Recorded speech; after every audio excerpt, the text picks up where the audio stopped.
ഞാൻ എന്താ പറഞ്ഞെന്നറിയോ, അഥവാ താനിപ്പ എന്നെ കല്യാണം കഴിച്ചാലും 24 മണിക്കൂർ ഞാൻ പബ്ബിലും പാട്ടിലും ആയിരിക്കും. അതിനെന്താ ഞാൻ തന്റെ കൂടെ ഉണ്ടാവൂലേ? അതിന് തനിക്ക് ഡാൻസ് കളിക്കറിയോ? ഞാൻ നിന്നെ കിട്ടാൻ വേണ്ടി ഞാൻ ഡാൻസ് വേറെ കളിക്കും. എന്നൊരു പാട്ട് ഇട്ട് കൊടുത്തരാം, ഡാൻസ് കളിക്കട്ടെ. കളി കളി കളി. മ്യൂസിക്.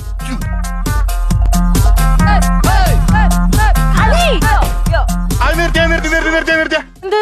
ഈ പാട്ടൊന്നും എനിക്ക് ദഹിക്കൂല. അതിന് ഈ പാട്ട് തിന്നാനല്ലല്ല പറഞ്ഞത്.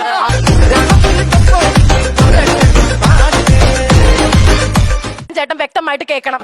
എനിക്ക് ചേട്ടനെ കല്യാണം കഴിക്കാൻ പറ്റില്ലെന്ന് പറഞ്ഞ കാര്യം എന്താണെന്നറിയോ? ഈ നാറിയായിരിക്കുള്ളൂ. ഇല്ല, ഞാൻ 6 മാസം ഗർഭിണിയാണ് ചേട്ടാ.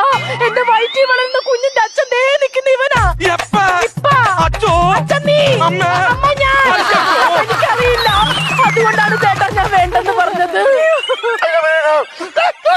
എന്തേട്ടാ മൂക്ക് കുത്തി പിടിച്ചേക്കണ? ഇതുപോലത്തെ നാറ്റ കേസ് പറഞ്ഞ് ഞാൻ എന്ത് കാണിക്കാനായിട്ടാണ്? എനക്ക് ആ പെണ്ണ് കാണാൻ വന്ന സമയത്തെങ്കിലും ഒരു വാക്ക് പറയാൻ പാടില്ല. അപ്പൊ ഞാൻ ഛർദിച്ച് കിടക്കുമായിരുന്നില്ല ചേട്ടാ. വരുമ്പോഴെങ്കിലും ഒരു വാക്ക് പറയാൻ പാടില്ല. എനിക്ക് ഛർദിക്കാൻ മുട്ടിയിരിക്കായിരുന്നു ചേട്ടാ. ഇനിയിപ്പോ ഞാൻ എന്ത് ചെയ്യും? അയ്യോ, കളിച്ച് കേട്ട്. ആ ചേട്ടൻ എന്നെ ഇട്ടിട്ട് പോണം. എനിക്കൊരു കാര്യം മനസ്സിലായി, ഇതെന്റെ തെറ്റാണ്. മുഴുവൻ തെറ്റും എന്റെ തെറ്റാണ്. ഞാൻ ഇങ്ങോട്ട് വരുമ്പോ ഒരു കുഞ്ഞുടുപ്പും കിലുക്കാൻ പറ്റി മേടിച്ച് വരേണ്ടതായിരുന്നു. എടാ നീ കുഞ്ഞുടുപ്പം കിളിക്കാൻ പറ്റി മാത്രല്ലടാ, ഒരു പാമ്പേഴ്സ് ഒരു തൊട്ടിൽ മേടിക്കടാ. കളിയാ ഓർമ്മിപ്പിച്ച നന്നായി കേട്ടോ.